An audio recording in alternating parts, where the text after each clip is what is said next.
Judge Kenneth Mitchell sat in his courtroom, flipping through a stack of paperwork. His gaze was fixed on the case files in front of him. Speeding violations, traffic tickets, and minor infractions. It was the usual kind of day, with the hum of murmured conversations and the rustle of papers filling the room. He glanced up at the clock, just another few hours before he could call it a day. His courtroom had a certain rhythm to it. Judges like him didn't often encounter much that was out of the ordinary in cases like these. It was rare that anyone stood out. The bailiff's voice echoed through the room, calling for the next case. Clara Simmons, speeding in a school zone. A woman stepped forward, her presence calm yet purposeful. She was in her early 40s, dressed in a simple but well-tailored suit, her dark hair neatly pulled back. She exuded a quiet confidence as she approached the bench. Her posture was straight, and her eyes, although steady, held a certain intensity that hinted at an unspoken history. Judge Mitchell glanced down at the paperwork before him, noting the charge. Speeding in a school zone. The woman had no prior offenses listed, a clean record for the most part. He noted the details briefly, then shifted his gaze to her. Ms. Simmons, do you understand why you're here today? He asked in a neutral tone. Yes, Your Honor, Clara replied, her voice calm, devoid of emotion. I was speeding.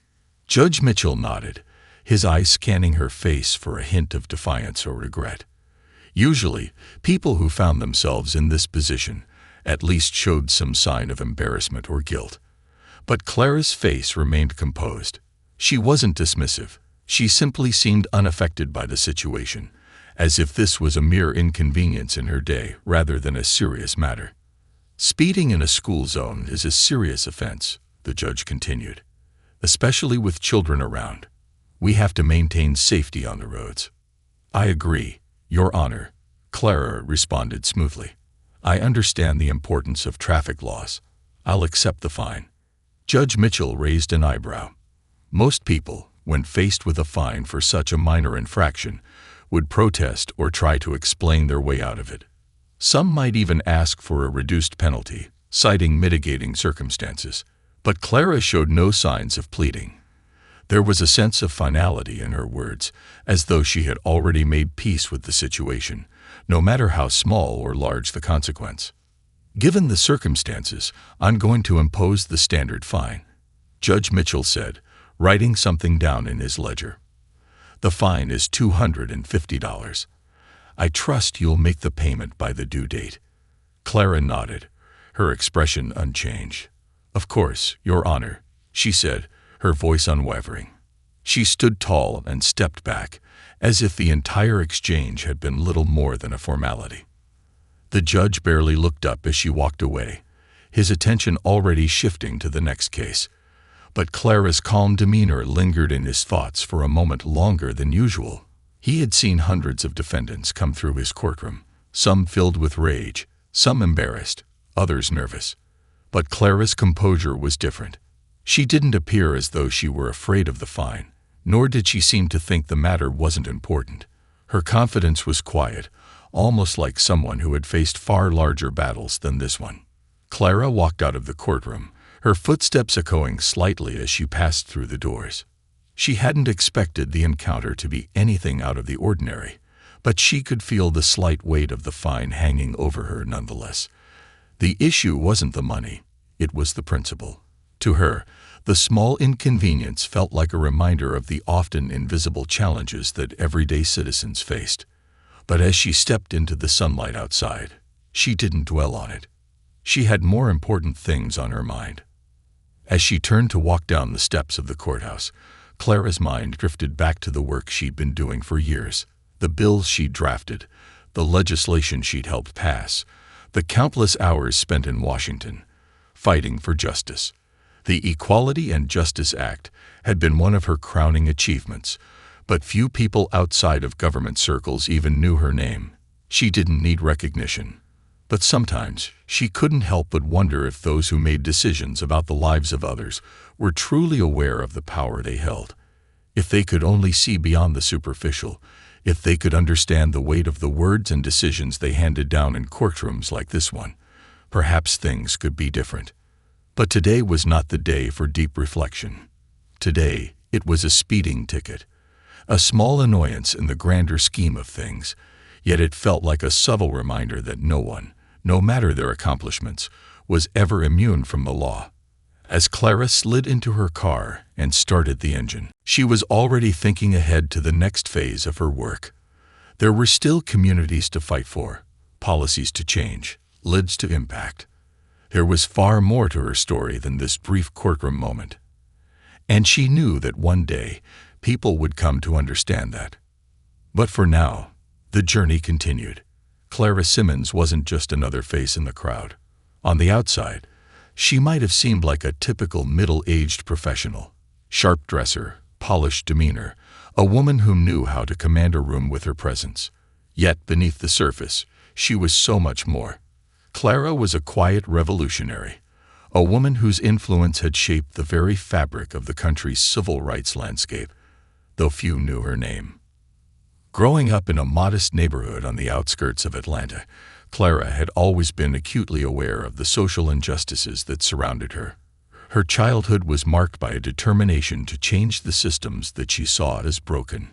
Systems that disproportionately impacted communities of color, the poor, and the vulnerable. From a young age, she had a sharp sense of right and wrong. As a child, Clara didn't just want to understand the world, she wanted to reshape it. After graduating from college, Clara went on to law school, where she became immersed in civil rights law. She was driven by an unshakable belief in fairness and equality. While many of her peers sought lucrative corporate careers, Clara chose to work for nonprofit organizations, focusing her efforts on advocating for marginalized communities. Her reputation as a tireless worker spread quickly through the legal and political circles, and soon enough, she was drafted into the circles of power that few people could ever imagine. Clara's pivotal moment came when she was asked to join a team of legal experts to draft what would become the Equality and Justice Act.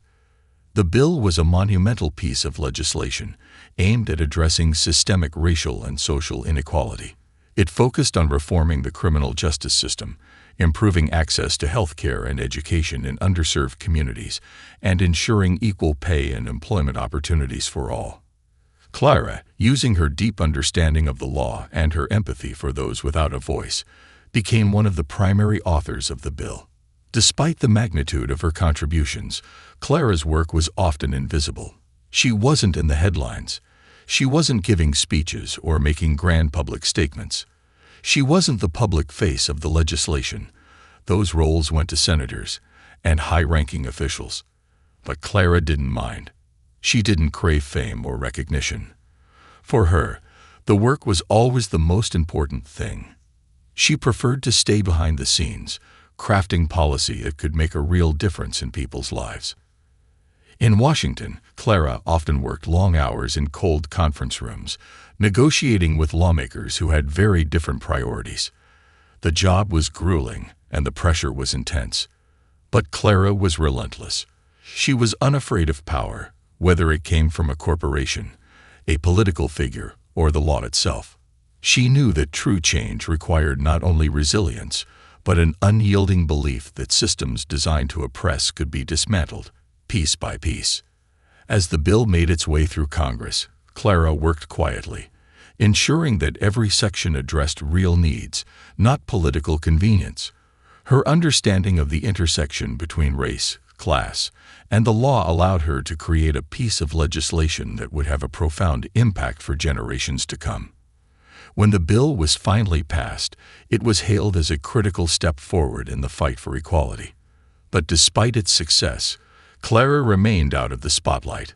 Outside of her work, Clara was a private person. She lived in a modest apartment and kept a low profile in her personal life. Her friends knew her as someone who never stopped advocating, even when the public wasn't watching. She didn't seek accolades. Her satisfaction came from knowing her work was making a difference. Most people who passed Clara on the street wouldn't have given her a second glance. To them, she was just another face in the crowd. But to the millions whose lives were touched by the legislation she had fought for, Clara Simmons was a hero, albeit an unsung one. The world was changing because of her, even if no one outside of certain circles knew her name. And now, as she walked out of that courtroom, she didn't expect that to change. But sometimes, even the most ordinary moments could become the catalysts for something much larger than anyone anticipated. The courtroom felt unusually quiet as Clara stepped down the steps from the witness stand. The exchange had been brief, almost mundane, yet something about the moment lingered in the air. Judge Kenneth Mitchell's words still echoed in her mind as she walked toward the exit, his firm but routine declaration of the fine seeming almost surreal. She had accepted it without resistance, maintaining a calm composure. It was just a speeding ticket after all, a minor inconvenience in the grand scheme of things. As Clara passed through the wooden doors of the courtroom, she heard the familiar hum of city sounds waiting for her outside. The soft rustle of leaves in the wind, the distant buzz of traffic, and the occasional honking horn. Her mind wasn't on the ticket, but on the pressing matters that awaited her outside these four walls. She had an important meeting later that afternoon with a group of legislators about further amendments to the Equality and Justice Act. Her phone was already buzzing with messages, most of them related to the ongoing negotiations and updates from her team in Washington. Yet, as she approached her car, a peculiar sensation tugged at her.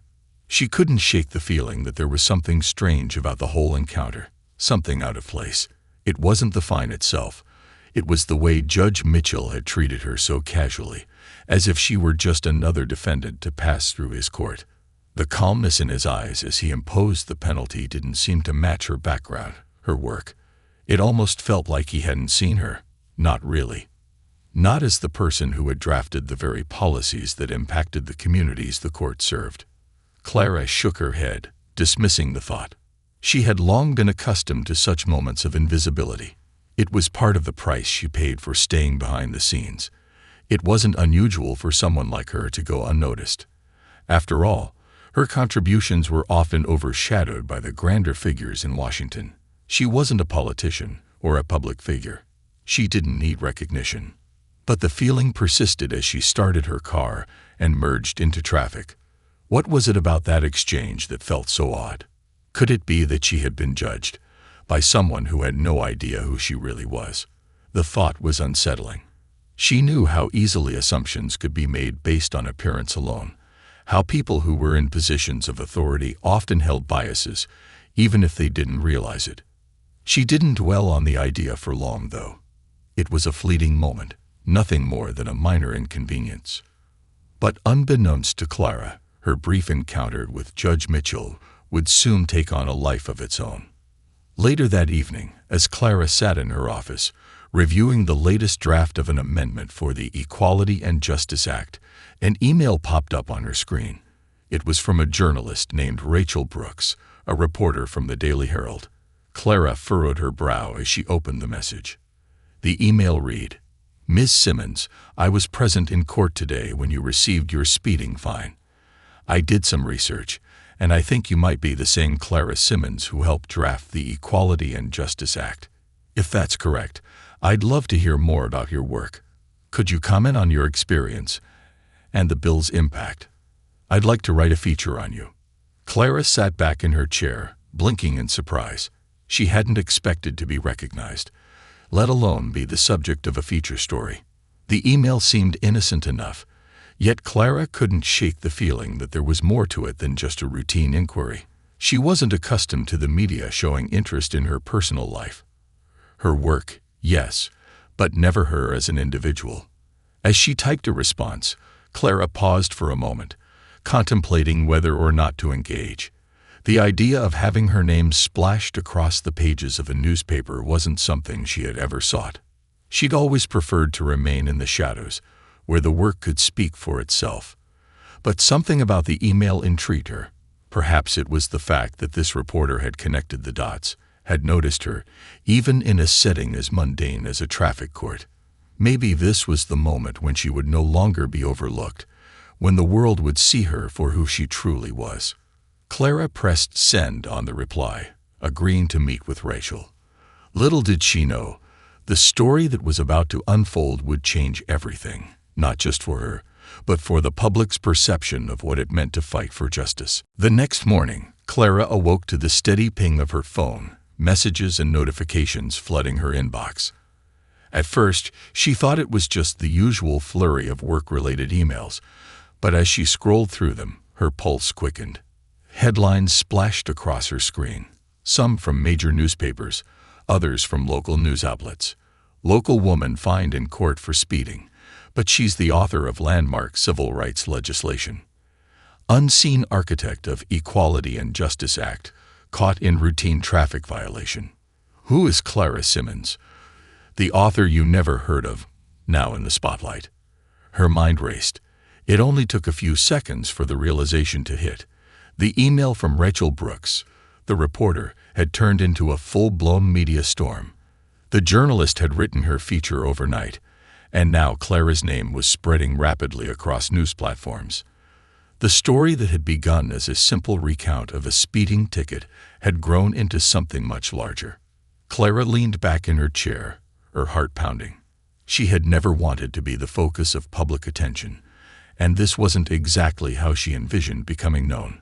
But there it was, her identity, the very work she had done for years, now out in the open for everyone to scrutinize. The article painted a picture of Clara not just as a quiet professional, but as an unsung hero whose legislative contributions had helped shape policies affecting millions. The piece described how the Equality and Justice Act, which Clara had worked on for years, aimed to break down barriers in education, healthcare, and the criminal justice system, tackling systemic racism and inequality. Rachel's words were eloquent, highlighting Clara's commitment to justice and her humble nature. But the article also made something clear. Clara had been operating in the background, without the recognition she deserved. The irony, of course, was that it had taken a speeding ticket, a minor violation for driving too fast in a school zone, to bring her into the public eye. Clara quickly found herself bombarded by phone calls. Media outlets wanted interviews, commentary, and exclusive insights into her life. Her inbox was filled with messages from reporters, some offering praise for her work, others wanting to know how she felt about her newfound fame. Clara hadn't expected to face this kind of attention. She wasn't prepared for it. For years, she had kept her personal life separate from her work, and now both were colliding in ways she hadn't anticipated. In the midst of the storm, Clara's phone rang again. This time, it was a familiar number. Rachel Brooks. Ms. Simmons. Rachel's voice came through the line, her tone professional but warm. I hope you're doing well with everything that's happening. I just wanted to say thank you for agreeing to speak with me. The article is going live today, and it's generating quite a bit of attention. It's going viral, actually. Your story is resonating with so many people. Clara sighed, her fingers pressing lightly against her forehead. I appreciate your interest, Rachel, but this wasn't exactly how I imagined people finding out about me. Rachel's voice softened. I get it. I can only imagine how overwhelming this must be. But the truth is, you've done something extraordinary. People need to hear your story, not just the one about the speeding ticket, but about the work you've done for years, pushing for change behind the scenes. There's so much more to you than what anyone realizes. Clara was quiet for a moment, the weight of the situation settling in. She had spent her career fighting for justice and equality, not for recognition. The thought of suddenly becoming a media sensation was jarring. But she couldn't deny that Rachel was right. Her work had affected the lives of countless people. Perhaps, just maybe, this was the moment when people would finally see the impact of her efforts. I didn't do this for the spotlight, Clara replied, her voice steady.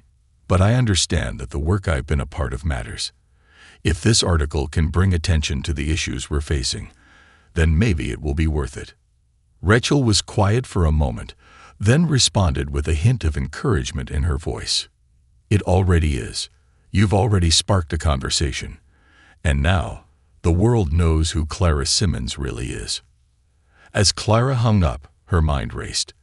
The attention was only beginning. She could already hear the questions being asked. Who was this woman? What had driven her to change the course of history without seeking recognition? The public would learn about Clara's legislative achievements, about the countless hours she'd spent in meetings with policymakers, about the late nights drafting proposals that would shape the future of the nation. But the question remained, would the world be ready to hear it all? Before long, Clara's phone began to ring again. And this time, it wasn't just media outlets. Friends and colleagues were reaching out, offering their support. Some congratulated her on the sudden fame. Others were more cautious, asking how she was handling the pressure. Clara's mind spun, but one thing was clear. This wasn't just about a speeding ticket anymore. Her quiet, unnoticed life was about to change, and whether she liked it or not, she had become the face of something much larger than herself. The days following the media storm were a blur for Clara. Her name was now impossible to escape. Every time she turned on the news or scrolled through social media, her face seemed to stare back at her. The feature article by Rachel Brooks had gone viral, with interviews and follow-up stories popping up everywhere. Clara couldn't go anywhere without hearing her name whispered or seeing her face in the headlines. Despite the overwhelming attention, Clara tried to remain grounded. She knew she had to keep moving forward. There were still so many things left to do, so many causes that needed her focus. But now, it wasn't just her work in Washington or the legislation she had helped craft that was in the public eye. It was her identity, her life, that had suddenly become a matter of public interest. The phone calls continued. Some were from friends and colleagues, offering words of encouragement. Others were from unfamiliar voices, journalists, activists, even curious citizens who wanted to learn more about her work. Clara did her best to remain composed, answering each call and attending the interviews that seemed most important. But even as she spoke to the press, she felt a growing discomfort with her newfound visibility. She'd spent years working in the shadows, avoiding the spotlight, ensuring that her contributions were felt through the legislation, not through her personal brand. Now, with her name plastered everywhere, Clara felt as though she had lost the anonymity that had been so central to her sense of purpose. One morning, as she sat at her desk reviewing the latest set of amendments to the Equality and Justice Act, a notification popped up on her phone. It was a message from an old friend, Maya, a fellow civil rights lawyer and one of Clara's closest allies. Maya had been in Clara's corner since the beginning, offering support and guidance during the long nights of legislative drafting.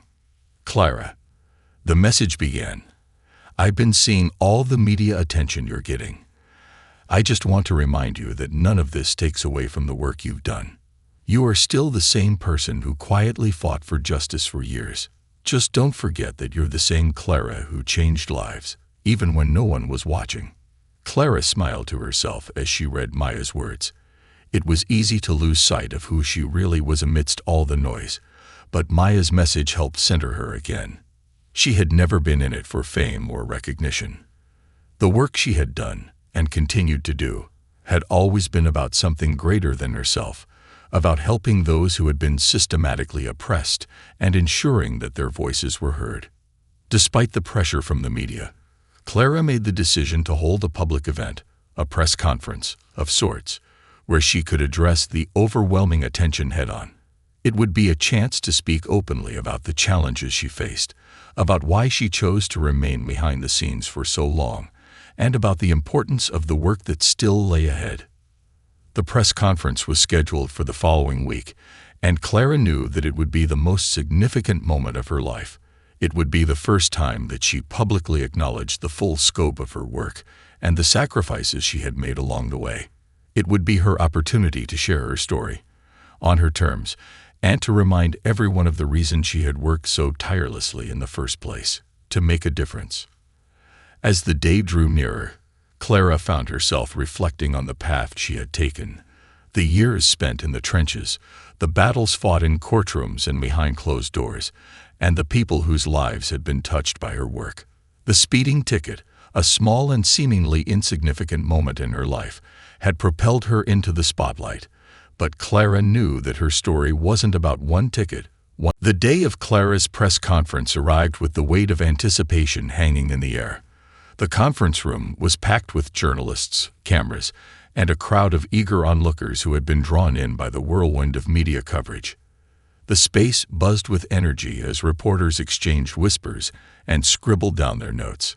Clara had always preferred quieter spaces, where her thoughts and work could unfold without disruption.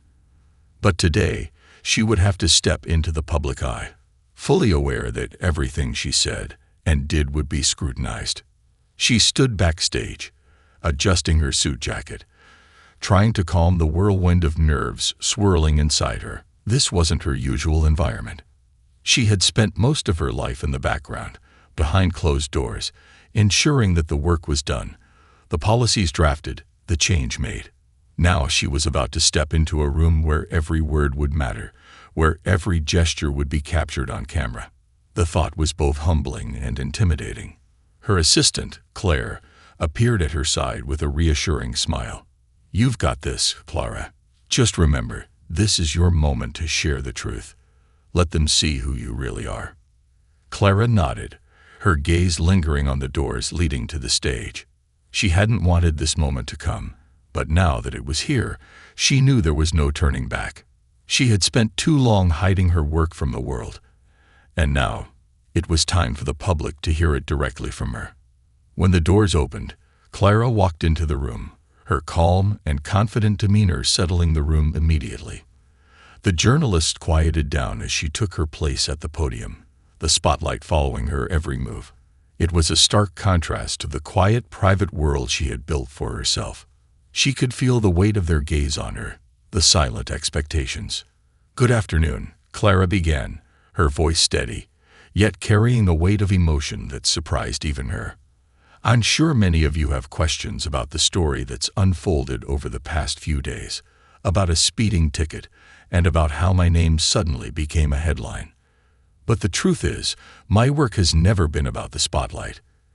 It's about creating systems that are fair and just, and making sure that every person, no matter their race or background, is given the same opportunities to succeed." Her words, measured yet impassioned, echoed in the room. Clara could feel herself settling into the moment, her initial nerves giving way to the calm confidence that had always driven her work. "I've spent the last few decades working on the Equality and Justice Act, a bill that was created to tackle the deep systemic inequities that have plagued this country for far too long. It's a bill that seeks to address racial discrimination in the criminal justice system, to ensure equal access to health care, education, and employment, and to ensure that no one is left behind because of the color of their skin or their economic background. This work has been my life's mission, but it wasn't something I did for fame. It was something I did because I believe in fairness. I believe that every person deserves a chance, no matter who they are." The room was silent as Clara spoke, every reporter hanging on her every word. She could feel the shift in the room's energy, an understanding beginning to settle among them. This wasn't about a speeding ticket. This was about the work of a woman who had dedicated her life to fighting for justice and equality. "For years," she continued, "I worked in the background, making sure that the right laws were passed, that the needs of the most vulnerable were heard. But the truth is, this moment isn't just about me. It's about all the people who have fought for change, often without recognition. It's about those who work tirelessly every day to ensure that our systems reflect the values of equality and justice that we all deserve." Her voice wavered slightly, but Clara pressed on. "I've spent so many years behind the scenes, not seeking attention, not seeking praise. But now, perhaps, it's time for all of us to reflect on the change we want to see. It's time to come together and make sure that we don't just talk about equality. We make it real for everyone, in every corner of this country." The room was quiet for a moment before a flurry of questions began. Reporters asked about the specific elements of the Equality and Justice Act, how Clara had balanced her personal life with her career, and whether she had ever considered running for office. But through it all, Clara remained calm, poised, and resolute. She answered each question with the same grace she had used to navigate the corridors of power for years. As the press conference concluded, Clara stepped away from the podium, feeling a sense of relief. She had said what needed to be said, and in doing so, she had taken control of her narrative. The world now knew who Clara Simmons was, not just as a quiet legislator, but as the woman who had been fighting for justice long before her name appeared on the front page of a newspaper. Clara had shared her truth, and now it was up to the world to listen. In the days that followed Clara's press conference, something unexpected began to happen. The ripple effect of her words, her story, spread far beyond the confines of the media. What started as a local news feature turned into a nationwide conversation about the role of unsung heroes in shaping legislation, the true cost of fighting for justice, and the often overlooked contributions of Black women in positions of power. Clara had always understood the power of policy and legislation, but she hadn't anticipated how much influence her personal story would have. The reactions were mixed. Many praised her for speaking out, for using her moment in the spotlight to highlight the systemic issues that plagued the country. Social media was flooded with messages of support. Hashtags like #JusticeForClara and #ClaraSimmonsMatters trended across multiple platforms, with people sharing their own experiences of discrimination and inequality, hoping to amplify the conversation that Clara had sparked. Yet, as with any story that draws attention, there was a darker side. Some critics used her newfound visibility to question her motivations, accusing her of seeking personal gain from a seemingly trivial incident. Others, more concerned with their own agendas, began to dismiss her work altogether, attributing her success to mere luck or circumstance. Clara, who had never sought attention, found herself grappling with the sudden pressure of public opinion. Despite the challenges, Clara remained steadfast. She knew the criticism would pass, but the conversation she had ignited was far more important. She refused to let the negativity derail her focus on the bigger picture. In private moments, she would scroll through the overwhelming outpouring of messages, some uplifting, others critical, but the majority of them were from people whose lives had been impacted by the policies she had worked so hard to create. Those voices were what kept her going. A week after the press conference, Clara found herself invited to an exclusive event, a gala hosted by a prominent civil rights organization that had supported her work for years. It was a recognition ceremony, and as Clara walked into the grand hall, she was greeted by applause. It wasn't the kind of recognition she had been accustomed to, but it was a reminder that her work had touched the lives of so many people. As she stood at the podium once again, this time to accept an award for her advocacy, Clara took a deep breath. She wasn't a politician, nor was she someone who sought titles. But in this moment, she realized that her story could serve as a beacon for others, a reminder that every fight for justice, no matter how small, was worth it. Her voice, once muffled by the noise of others, had now found its place in the world. In her speech, Clara spoke not of herself, but of the people whose stories had gone untold, the communities that had suffered, the children who had been denied opportunities, the families who had fought for equality for generations. She shared the lessons she had learned along the way, that real change came not from individual glory, but from the collective effort of those who had the courage to stand up for what was right. As Clara finished her speech, the room rose to its feet in a standing ovation. For a moment, Clara's heart swelled, not with pride, but with a quiet gratitude. She had always believed in the power of change, but this moment affirmed something deeper within her, that the true measure of success wasn't in the accolades or the recognition. It was in the impact, how deeply the work resonated, how much it mattered to those who needed it most. After the event, as she left the gala, Clara found herself reflecting on her journey. The speeding ticket had been the catalyst, but the path she had walked, the lives she had touched, and the change she had created were far more significant. She knew there was still work to be done, more battles to fight, and more systems to dismantle. But in that moment, as she looked out into the night sky, Clara knew she had finally been seen, not just for who she was, but for what she had done. And that, in itself, was enough. Months had passed since the press conference, and the storm that had once engulfed Clara's life had slowly calmed. The media had moved on to other stories, but the impact of Clara's words continued to echo in the halls of government, in the streets, and in the lives of everyday people. What had begun as an unexpected journey into the public eye had transformed into a defining chapter in her life, one that would shape her future work and her legacy. Clara had continued her advocacy, but now, with a renewed sense of purpose, the public had finally learned what she had long known, that the work of creating justice was often quiet and uncelebrated.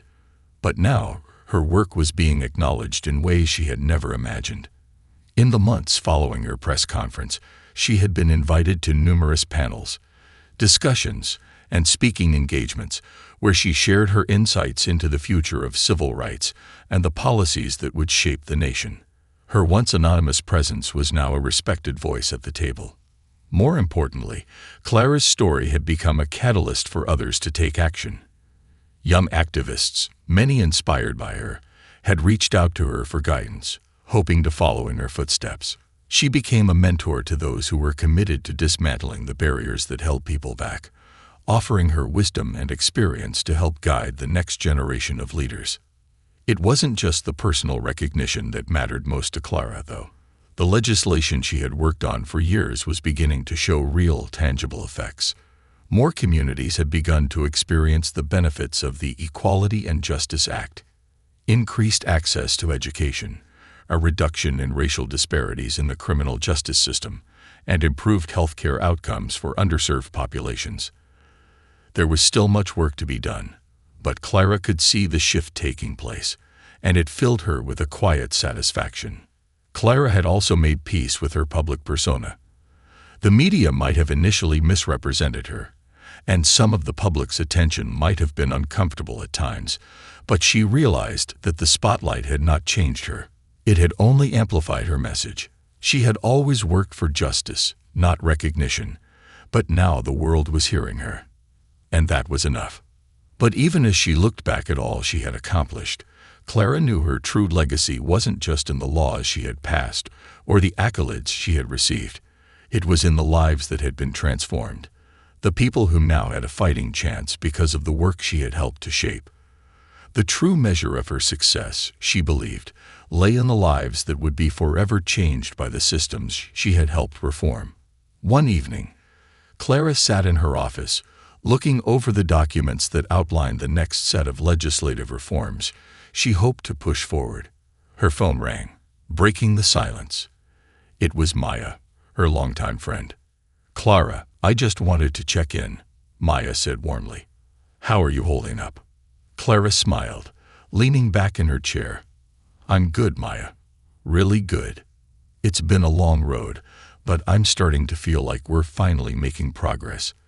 This work, it matters. And I'm proud of what we've accomplished." "You should be," Maya responded. "You've earned every bit of recognition. But more than that, you've earned the respect of everyone who believes in the work you've done." Clara paused, her gaze drifting to the window, where the city lights glittered in the distance. "It's not about the recognition, Maya. It's about the work. I know what we've accomplished, and I know what's still left to do. This fight, it's ongoing." "You're right," Maya said. "But what you've started, that's going to last for generations." Clara hung up the phone, her heart filled with a sense of fulfillment. She wasn't done yet, not by a long shot. There were still battles to fight, still voices to amplify, and still more people who needed their stories heard. But now, Clara had something she hadn't had before, an awareness of her own impact and a deeper understanding that the work would continue long after the headlines faded. As she sat quietly in her office, Clara knew that her story, and the story of everyone who had fought alongside her, would continue to inspire. In the end, her legacy wouldn't just be the laws she had passed or the moments in the spotlight. It would be the lives she had touched, the change she had catalyzed, and the justice she had fought for.